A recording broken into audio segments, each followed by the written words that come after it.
Ha iniciado la cuenta regresiva. El equipo está listo.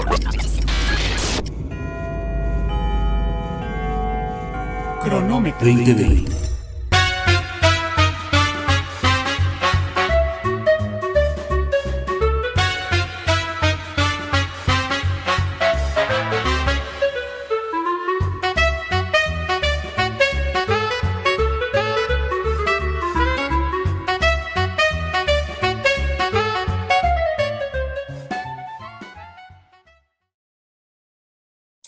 Amigas, amigos, ¿qué tal? ¿Cómo les va? Muy buenos días, muy buenas tardes, muy buenas noches. Qué gusto tenerlos nuevamente en este cronómetro 2020. Soy David Mendoza, les doy la más cordial bienvenida. Este programa que estamos haciendo, bueno, pues en esta semana de Pascua, en esta semana, pues ya después de esta Semana Santa, ya muchos vacacionistas ya regresaron.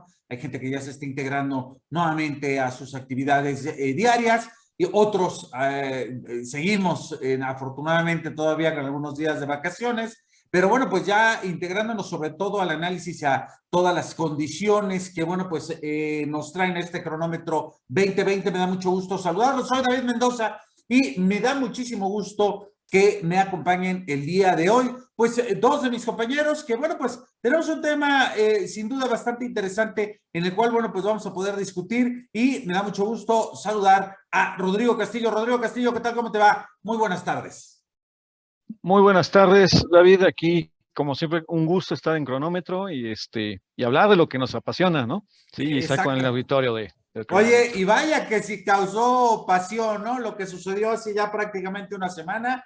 Muchas pasiones se desbordan, muchos elementos. Yo le llamo que también hay muchos fuegos de artificio, pero la realidad es otra y va a seguir este asunto apasionante, sobre todo después de lo que sucede ya con el asunto de la reforma eléctrica, que le vamos a dar espacio también para poder después platicar al respecto. Pero el día de hoy, bueno, pues nos vamos a centrar sobre este asunto de la revocación de mandato, sobre todo también tomando en cuenta que alargamos un poquito el espacio con la finalidad de que pudiéramos obviamente ir recuperando muchos elementos que yo creo que vale la pena que dejemos que el polvo se asiente para poder obviamente ya después hacer un análisis mucho más preciso y por supuesto mucho más, pues yo creo que más claro. Y para ello también tenemos a nuestro amigo Edgar Valenzuela. ¿Cómo estás, Edgar?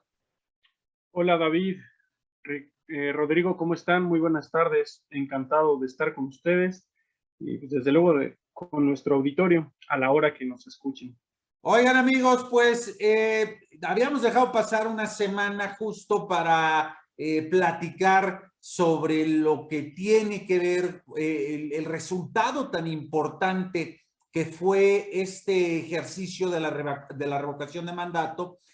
Una serie de situaciones que yo creo que valdría la pena que pudiéramos de alguna forma pues hacer un análisis profundo. Estamos hablando de casi 16 millones de votos aproximadamente, con los cuales, bueno, pues la participación que se tuvo, pues llama la atención sobre todo porque son votaciones históricas, son votaciones que llaman la atención, sobre todo tomando en cuenta las históricas, por ejemplo, las elecciones o los votos contabilizados por lo menos a los últimos 3 sexenios, pues han ido increciendo, pero también vamos a señalar también, esto es muy importante, hay cada vez más una cultura ciudadana, una cultura democrática, en la cual, bueno, pues las personas se están acercando a estos ejercicios, ¿no? Creo que vale la pena señalarlo y hay que, de alguna forma, felicitar a quienes decidieron ir a ejercer sus derechos políticos y, por supuesto, participar en este ejercicio democrático que yo creo que vale mucho la pena. 2, el asunto del abstencionismo llama mucho la atención, también un abstencionismo de casi 84% del padrón electoral, un abstencionismo que de alguna forma también nos plantea, hay un mensaje detrás de todo este abstencionismo que se da por parte de la ciudadanía mexicana. Hay quienes plantean que no cayeron en el juego, hay quienes plantean que no era un ejercicio realmente que fuera necesario. Hay quienes señalan que, bueno, pues simplemente no fueron a votar porque nadie está pidiendo que el presidente López Obrador termine su sexenio antes de tiempo y que, bueno, pues la confianza se le depositó prácticamente hasta el día de septiembre, ¿no? De 2024, cuando el presidente Andrés Manuel López Obrador se tenga que ir. Y un tercer punto, que yo creo que también es muy importante, pues que a pesar de muchas cosas, a pesar obviamente de señalamientos de partidos políticos, del mismo Ejecutivo, de las mismas condiciones y contradicciones que tiene el Instituto Nacional Electoral, a pesar de todo eso, una tercera parte con el presupuesto obviamente que se le fue asignado por parte obviamente de la Secretaría de Hacienda y que constitucionalmente debe ejercer el Instituto Nacional Electoral, pues creo que nuevamente se convierte en el gran ganador, se convierte en el árbitro en muchos sentidos. Ya vi aquí el rostro de Edgar, para eso venimos a discutir, pero creo que lo hizo bien, ¿eh? Dentro de las limitantes, dentro de las posibilidades, creo que se hizo un buen trabajo y ya veremos, porque para eso viene una reforma política, con la cual también vamos a estar trabajando y vamos a hacer este análisis. Así es que, ¿qué te parece, Edgar? Si empezamos con estos 3 puntos que yo creo que son sustanciales, un primer análisis para después pues empezar a debatir al respecto de los temas que yo creo que quedan por ahí volando y que se han convertido en una gran controversia durante esta semana. Gracias, David. Pues mire, en primera, no debería nadie sorprender que esta consulta se haya realizado. Fue una de las promesas de campaña del presidente López Obrador, que a la mitad de su periodo se iba a someter a este procedimiento, iba a estrenarlo, de hecho, porque fue también parte de la agenda legislativa de Morena en 2018. Esta figura, también hay que decirlo, no es nueva, ya existía en legislaciones anteriores, sin embargo, estaba hecha justamente para que fuera letra muerta, porque los mecanismos para activarla eran pues prácticamente incumplibles. Ahora se hace cambios a la ley, cambios a la Constitución. Por cierto, aquellas personas que mencionan que el presidente fue electo por 6 años porque así lo dice la Constitución, también recordarles que esta figura también forma parte de la Constitución, la revocación de mandato, y en otras partes del mundo también ha funcionado. O sea, no es un mecanismo que nosotros hayamos inventado, no estamos descubriendo el hilo negro en México. Referéndum, revocación de mandato, estas figuras de democracia participativa han servido en otros países, por ejemplo, para independizarse, como fue el caso de Montenegro, si no me recuerdo, en 2005, Sudán del Sur en 2011, y uno de los países que más en nuestra región, que más ha utilizado este mecanismo es Chile. Digo, a algunos sectores les encanta poner el ejemplo chileno en cuestiones económicas, pues también hay que ver la parte política, ¿no? La parte política. En Chile, este mecanismo ayudó, por ejemplo, a sacar a Pinochet del poder a finales de la década de 1980. En 2019, si no mal recuerdo, se hizo un referéndum para crear una nueva constitución, y esta nueva constitución se va además a someter a este mecanismo en otro referéndum. Entonces, son mecanismos de democracia participativa y de control que puede tener la población para las autoridades electas, porque en una democracia como la mexicana, donde estábamos acostumbrados a que el pueblo elegía a virreyes sexenales y eran intocables, y si eran lo que hicieran, que tomaran decisiones contrarias al interés general y contrarias al deseo popular, no había ningún mecanismo de echarlos atrás. Es más, ni siquiera había un mecanismo democrático para poner a los presidentes. La única manera que existía para sacar a un presidente del poder era mediante un golpe de Estado. Obviamente, México tiene que evolucionar de esa historia de los golpes de Estado que tuvimos en el siglo XIX. Ahora a hacerlo a través de las urnas. Entonces, el que el pueblo de México haya conquistado este derecho y que ahora se haga efectivo, pues siempre debe ser un motivo de celebración. Guste o disguste el presidente López Obrador, porque esto va más allá de López Obrador. No es un mecanismo para acariciar el ego del presidente. Es un mecanismo que puede servir a la población mexicana para, reitero, tener control de sus autoridades y que no se sientan que están más allá del bien y del mal.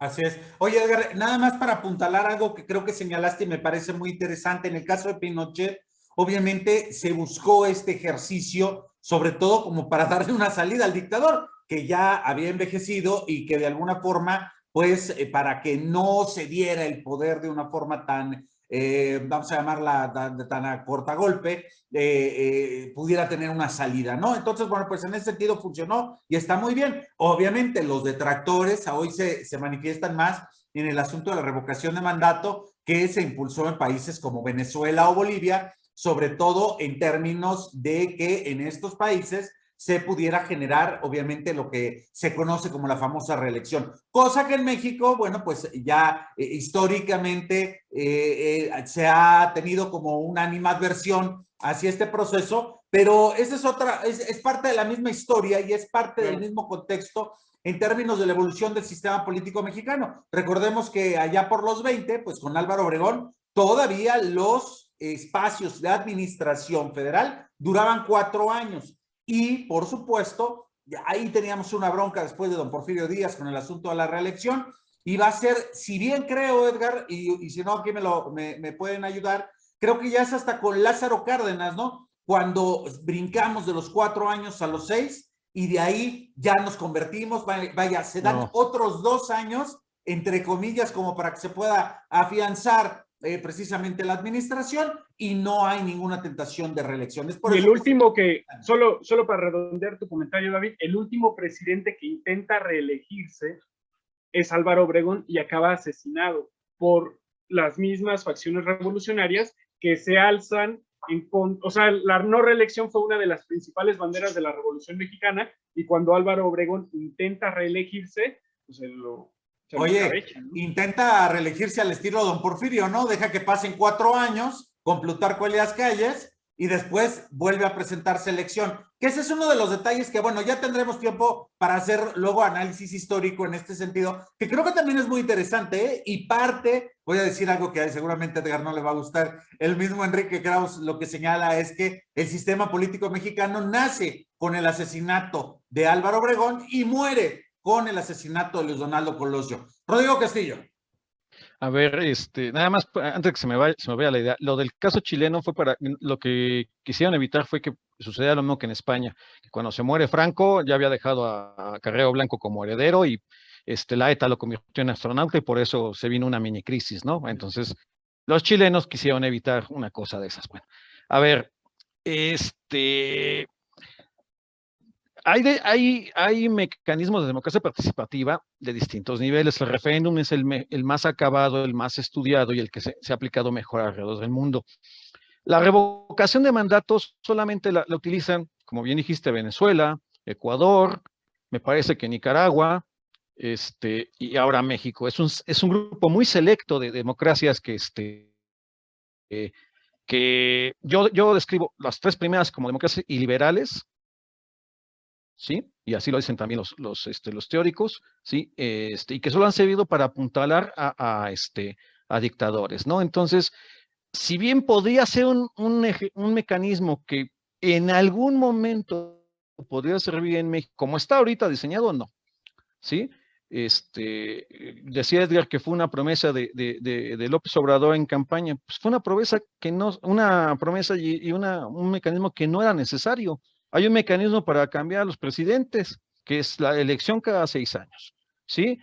Se inventaron la necesidad de la revocación de mandato porque nunca aceptaron haber perdido en 2006 por 500,000 votos, ¿sí? Y por eso la vienen arrastrando como un mecanismo para quitar a un presidente que comete errores. Ahí está sujeto a interpretación. ¿Qué es un error? Un error es echar a la borda una inversión millonaria de un aeropuerto y estrenar otro, o un error es no firmar un contrato para traer vacunas en plena pandemia, ¿sí? Es difuso eso, ¿sí? Primera cuestión. Segunda cuestión, podría ser un mecanismo importante si la oposición al gobierno en turno la activa. Es de risa loca, ¿sí? Que el partido en el poder sea quien convoque a la revocación, sea quien la promueva y sea quien exija que se lleve a cabo, pero además le quita dinero a quien va a organizar el mecanismo. Entonces, híjole, empezamos con los asegúnes de la democracia mexicana y de sus particulares formas de entender las cosas, ¿no? El ejercicio pues, cumplió con lo que se esperaba. En de abstención, los resultados era obvio que quien iba a ir, pues iba a votar a favor de la ratificación, que ese no era el propósito de este ejercicio, ¿sí? Y está bien, si el gobierno se siente satisfecho por lo que consiguió hace 2 domingos, pues trabajaron bastante para eso, me queda muy claro, pero yo no le veo la utilidad, ¿eh? Aquí yo creo que hay un detalle que yo creo que aquí podríamos iniciar precisamente pues el debate, ¿no? ¿Qué tanto fue apegado a la legalidad el hecho de que los funcionarios públicos, estoy hablando desde el presidente hasta los secretarios de Estado, los alcaldes, la jefa de gobierno, prácticamente diputados, senadores? Bueno, está el caso de el senador Félix Salgado Macedonio, que inclusive hasta pidió autorización, ¿no? Para poder ir a darle con todo a la difusión de la revocación de mandato. ¿Qué tan válido es esto? Sobre todo, aquí entraríamos, creo que en un debate interesante, ¿no? Tomando en cuenta cómo los funcionarios de alguna forma empezaron a expresar, pero también entra parte una esquizofrenia en el hecho que las reglas que en algún momento fueron solicitadas en su momento por Morena, pues ahora sean las reglas que los detienen en muchos sentidos, ¿no? Y que tratan de reformular y que tratan obviamente de reacondicionar. Yo no vería ningún problema con que un gobierno siga presumiendo obviamente sus obras, que siga diciendo lo que está haciendo, vaya, para eso es gobierno. El problema es que de pronto se encuentra entre un ejercicio en una situación de carácter electoral, porque finalmente es un asunto electoral, donde se ve bloqueado a sí mismo precisamente por las leyes que metió. No sé qué les parece el caso, por ejemplo, del secretario de Gobernación que utilizó un avión de la Guardia Nacional para ubicarse en diferentes estados, para ir obviamente a generar este apoyo precisamente a la revocación e inclusive tomar una posición política cuando en realidad el secretario de Gobernación debería de estar atendiendo necesariamente las cuestiones de política interna del país y de alguna forma, bueno, pues dando el ejemplo, ¿no? De las cosas que no se debe de hacer, obviamente para no violentar la ley, aunque él después dijo que pues, él no había violado nada. Vamos a ver si de verdad le van a poner alguna sanción o simplemente se va a quedar pues con algún apercibimiento, ¿no? Por parte de la autoridad electoral. No, mira, es evidente que no van a haber ninguna sanción, ni para el secretario de Gobernación, ni para el subsecretario de Seguridad Pública, me parece, no me acuerdo que andaba haciendo campaña por la revocación cuando estaban las matanzas en Zacatecas y no me acuerdo en qué estados, ¿no? O como, bueno, no es miembro del gabinete, pero lo del el presidente de Morena, ¿no? Que la hizo de chofer de Dante Delgado. De pecero. No, Mario Delgado. Ah, Mario no, Delgado, perdón, me equivoqué sí, de Delgado. Sí, sí. Dante también votó, aunque anuló su voto en Veracruz. Sí, sí, cuando menos no creo que haya puesto viva Zapata, ¿no? Que después de lo que costó es una grosería, pero bueno, no va a pasar nada y creo que también es parte de cómo se fueron desarrollando las cosas, David. Cuando fue evidente que no iban a llegar a los números, ¿sí? Yo creo que empezaron por un lado, decir, hay que echarle toda la carne al asador, sin importarnos la ley, ¿sí? Ya después veremos. Y al mismo tiempo, a sabiendas de que si el INE tiene que armar el expediente y entregárselo al tribunal electoral para decir, se cometieron toda esta serie de anomalías, ¿sí? el tribunal tendrá que decir si son delitos electorales y si se requiere alguna sanción. Entiendo que al final, por el número de votos, porque no se alcanzó el 40%, el no ser vinculante, ya no hay necesidad, o sea, fue un ejercicio que no va a ningún lado, ¿sí? No va a haber una sanción, pero tendría que haberla por la violación a las leyes que estamos diciendo. Es evidente que fue una elección de Estado, que era de lo que se quejaban en los años dorados del PRIATO, oposición, La el oposición. PRD sí, el PAN y el PRD, y que el PRD es el semillero, la simiente de Morena, se quejaban de eso. Como bien dijiste, cuando se arman las leyes electorales, fue la oposición, la gente que ahora está en Morena, que decía, no hay que dejar que el gobierno presuma logros, que salga en la tele, y ahora que les tocó estar del otro lado, pues dijeron, es que no se vale. Eso es esquizofrenia y es tener una doble moral muy, muy marcada, perdón, ¿sí? No puede ser que cuando estoy del lado de la barra me pongo al brinco y cuando estoy del otro lado, pues ando aventando los vasos, o sea, no se vale, ¿sí? Entonces, creo que eso también abona a que este ejercicio, desde mi perspectiva y en mi opinión muy personal, o sea, habría que empezarlo fue un buen experimento, pero hay que ponerlo en el trastero de las ocurrencias de las que nuestro país ¿cómo se llama? Tiene varias ahí, ¿no? Oye, vamos No sé, experimentando, ¿no? Vamos experimentando de pronto en este sistema político mexicano. A ver, Edgar, por ahí, vamos a empezar. Mira, hay varias cosas que sí me gustaría hacer hincapié, ¿no? La primera, a mí no me parece, lo digo con mucho respeto, que una herramienta de democracia participativa como la revocación de mandato sea una ocurrencia.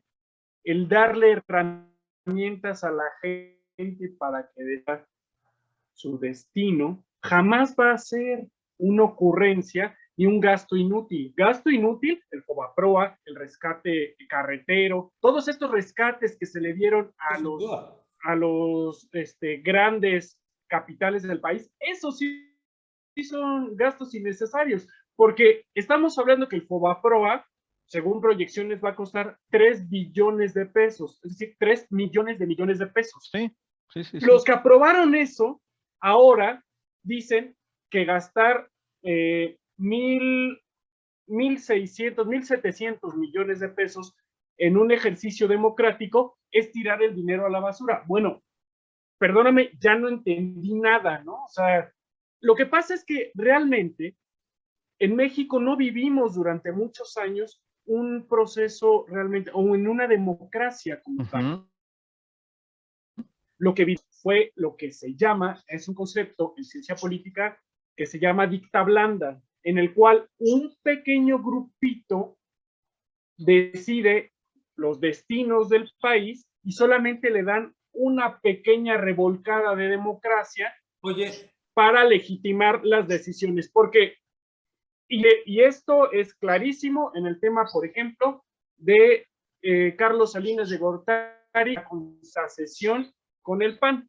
Entonces, nada más para dejarlo claro, sí. ¿No? Por un lado. Segundo, solo termino la idea. Sí, nada más para redondear tantito la idea de esto, Edgar. En ese sentido, ¿no hubiera sido mejor primero impulsar la reforma política que está proponiendo el presidente López Obrador y después ajustar este ejercicio de revocación de mandato? Simplemente lo dejo ahí para que lo tengamos ahí contemplado, ¿eh? Porque creo que lo que dices es muy importante.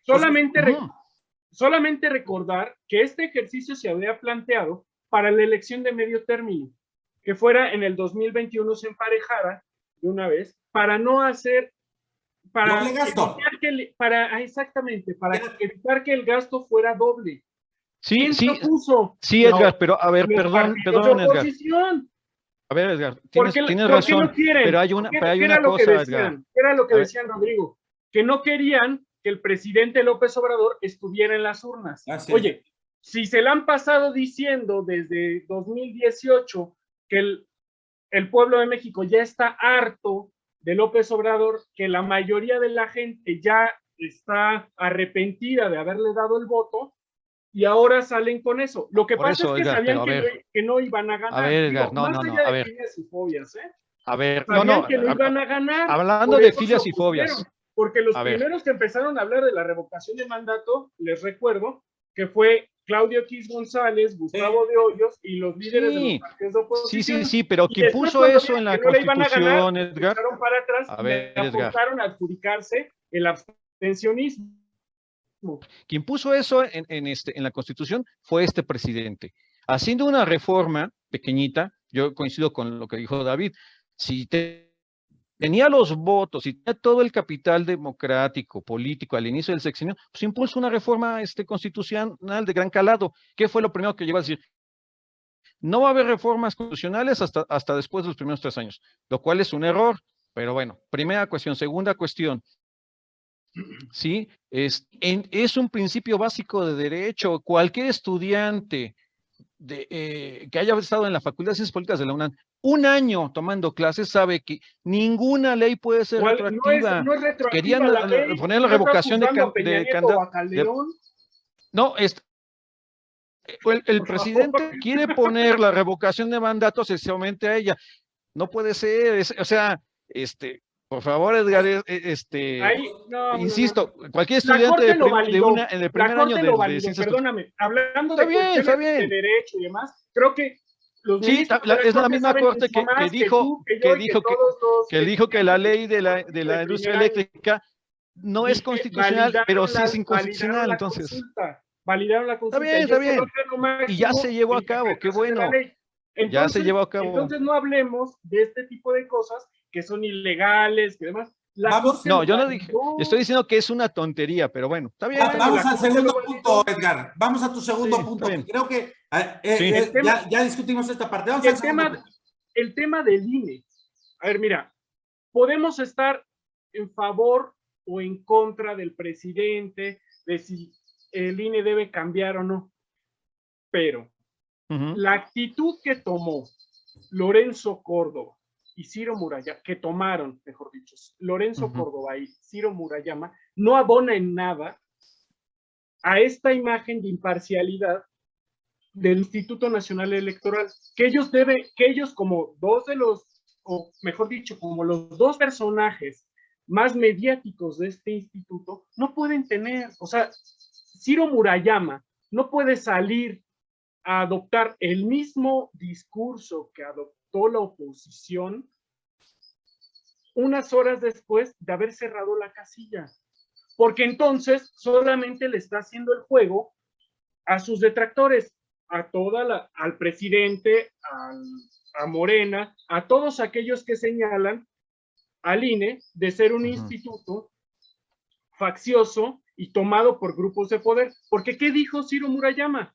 Exactamente lo mismo que salieron a decir durante 2 o 3 meses los líderes de la oposición. Perdóname, eso no es un árbitro que se asume imparcial. Se equivoca Lorenzo, se equivoca Ciro, y hay otro tema que también abona a este sospechosismo muy clásico de la cultura política mexicana. El INE elevó el costo de las casillas electorales prácticamente por 3 respecto a la elección de hace un año, porque se tenía hace un año para la elección constitucional, costó cada casilla 8,805 pesos, y para la revocación de mandato el costo lo elevaron a 29,692 pesos. El INE está, a ver, también mencionan mucho el presupuesto, ¿no? Y que esa es la causa de que solamente se hayan instalado el 30% de las casillas respecto a la elección constitucional. Prácticamente a toda la administración pública federal le disminuyeron el presupuesto porque hay un ambiente de crisis. ¿Qué hizo el INE respecto al presupuesto que se le asignó?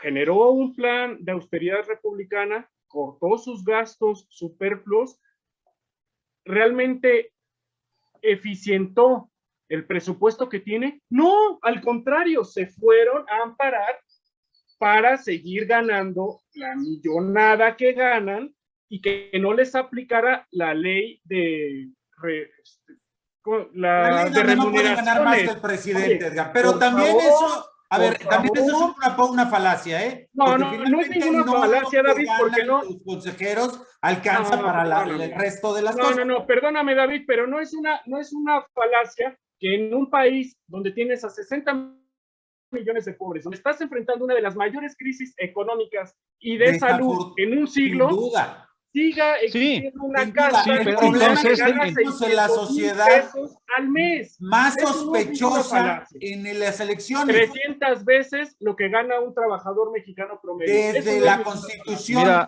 obviamente, del INE, estamos de acuerdo, las elecciones mexicanas han sido de las más caras, porque nadie confía en nadie. Ese es un precio que tenemos que ir acotando cada vez más, y en algo estamos de acuerdo aquí, ¿eh? Hay que bajar el presupuesto en el INE, sin duda, en muchas cosas que son gastos superfluos, pero hay que elevar también el nivel de confianza de los mexicanos. ¿Y cómo se hace eso? Pues generando ciudadanía. Y otra cosa también que yo creo que vale la pena apuntar. Actitudes facciosas de los consejeros. Estamos hablando de 10 consejeros y un presidente consejero. Eso significa que el INE también ni es Ciro Murayama, ni es Lorenzo Córdoba también. O sea, es el resto de los consejeros que también, y si lo recordamos, después de la elección de 2006, prácticamente todos los partidos políticos metieron mano para colocar a sus consejeros, y obviamente que hay una ayudadita aquí. Oigan, como siempre el programa se empieza a poner muy bueno, muchachos, pero se nos empieza a acabar el tiempo. Yo creo que vale mucho la pena que podamos hacer una reflexión final en relación precisamente a este ejercicio. Edgar, me parece que independientemente de, como dices, filias o fobias, no le va mal al presidente. 16 millones de votos, obviamente respaldándolos, entre ellos obviamente los que quieren que se vaya, pero también muy marcado en un asunto donde podríamos hablar para otro programa de acarreo, de operación política, inclusive en muchos estados priistas, por ahí dijeron que va a haber mucha operación política, y sobre todo una marcada preferencia en algunos estados a favor del presidente López Obrador. Chiapas, Tabasco, Campeche, y otros donde abiertamente, pues totalmente antiobradoristas, ¿no? Sobre todo Nuevo León, estaríamos hablando de Jalisco, y también a la Ciudad de México no le fue muy bien, ¿eh? Se quedó ahí en los últimos lugares en términos de participación. Edgar Valenzuela. Queda la mitad. Mira, es un error creer que el abstencionismo es capitalizable por la oposición. A ver, nada más para recordar, la elección de 2018 tuvo un 63.4% de participación. La elección donde obtiene el presidente los 30 millones de votos, de un universo más o menos de 90 millones de electores. En esta elección, con 1/3 de las casillas, sin realmente una propaganda como tal, así un mecanismo de difusión estrictamente parecido a las elecciones constitucionales, el presidente obtiene aproximadamente 15 millones de votos, que son suficientes para haber ganado una elección presidencial, si en un caso hipotético, repetido la de 2018, le vuelve a ganar a Anaya y le vuelve a ganar a mí, con esos 15 millones de votos. Entonces, ese es el porcentaje, ese es el piso mínimo que tiene el presidente López Obrador, 15 millones de votos. Oye, y ese es la oposición, para decirle más aquellos que pueda sumar en una campaña. Claro. Entonces, el que 80% de la población no haya participado en una sociedad como la mexicana, como tú lo mencionas, que está acostumbrada al sospechosismo, a no confiar en las instituciones, es hasta cierto punto natural, pero lo que no es natural es el porcentaje de votos, o mejor dicho, la capacidad de movilizar a 15 millones de personas para respaldar un proyecto. Oye, Edgar, López Obrador, reitero, es un mecanismo de participación ciudadana muy importante. Pero también le pone muy alta la vara, a quien vaya a suceder al presidente López Obrador. Ese es un problema. O sea, entiendo perfectamente lo que dice. Sin duda hay un grueso de la población que está apoyando al presidente López Obrador. Es el piso mínimo, es el aviso, no solamente para la oposición, para decir, miren, aquí muestro mis cartas, esto es lo que tengo. Y es algo que es capitalizable en muchos sentidos, pero también pone la vara muy alta, sobre todo para el que quiera, obviamente, tomar la batuta del presidente López Obrador, porque ya no va a estar en las boletas. Rodrigo Castillo. Justo me robaste las palabras de la boca. Está bien todo lo que dijo Edgar. Y sí, fue un buen resultado pese a todo. Fue un buen resultado para el presidente López Obrador. Pero el detalle, efectivamente, es el que acabas de decir. En el 24, va a haber candidatos de la oposición. Los 82 millones pueden ser, pueden ser susceptibles de que los convenzan esos candidatos de la oposición. Y número 2, no va a estar López Obrador en la boleta en el 24. Y ya se demostró en las elecciones intermedias que su popularidad y aceptación no la traslada a los candidatos de Morena.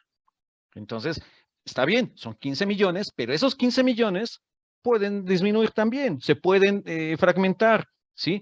Lo de la distribución en la República Mexicana los votos a favor del observador, pues más o menos ha sido también la histórica. El sureste lo ve muy bien, Tabasco, pues es obvio, sí va a votar por él, Chiapas también, y en el norte no lo ven tan bien. Entonces, digamos que está más o menos. Muchos de los estados del norte son gobernados por Morena, ojo ahí. Oye, sí, pero no significa. Panistas, ¿eh? Sí, hubo sorpresas, sí. Pero también hay una cierta tradición contra la izquierda, si es que efectivamente Morena es de izquierda, yo no lo creo. Pero bueno, está interesante, se va a poner muy, muy rico para el 24. Yo diría que estamos iniciando el proceso de aquí al 24. Ahora sí, es el banderazo, de salida. El banderazo. Solo hacer un pequeño comentario, si me lo permiten. Adelante, Edgar. Ojo, porque en muchos sectores tradicionalmente proclives a la izquierda, la oposición está ganando la narrativa. El que la Ciudad de México no haya salido a respaldar a López Obrador, como lo hicieron, por ejemplo, en Tabasco, en Chiapas, en Oaxaca, ya es un síntoma, porque la Ciudad de México ha sido históricamente el bastión de la izquierda. Claro. No nada más se perdieron más de la mitad de las alcaldías, también estos índices de votación, que si bien no son malos, 1,5 millones, es decir, el 10% de los votos conseguidos a nivel nacional se suscitaron aquí en la Ciudad de México, también es cierto que el discurso hasta cierto punto se está quedando corto. Ojo ahí a las autoridades de Morena, a las casillas de Morena, porque no se pueden quedar viendo el ombligo, ¿eh? No se pueden dormir en los laureles y pensar que siempre va a durar pues sí, que todo está resuelto ya. Así es. Bueno, pues amigas, amigos, como vieron, hoy la verdad es que se puso bastante bueno el debate. Era la intención precisamente recogiendo algunos de los elementos pues principales que corrieron durante toda la semana. Yo creo que vamos a seguir hablando al respecto. Mientras tanto, no me queda más que agradecerle como siempre a Edgar Valenzuela, que ha estado aquí con nosotros. Rodrigo Castillo, muchas gracias. Como siempre, creo que los comentarios fueron muy puntuales. Y bueno, pues amigos, amigas, nos vemos la próxima semana. Vamos a tomarnos un fin de semana, por lo menos, para descansar. Así es que nos vemos próximamente. Se despide de ustedes, David Mendoza. Gracias. Que tengan una excelente semana. Hasta luego. Ha iniciado la cuenta regresiva. El equipo está listo.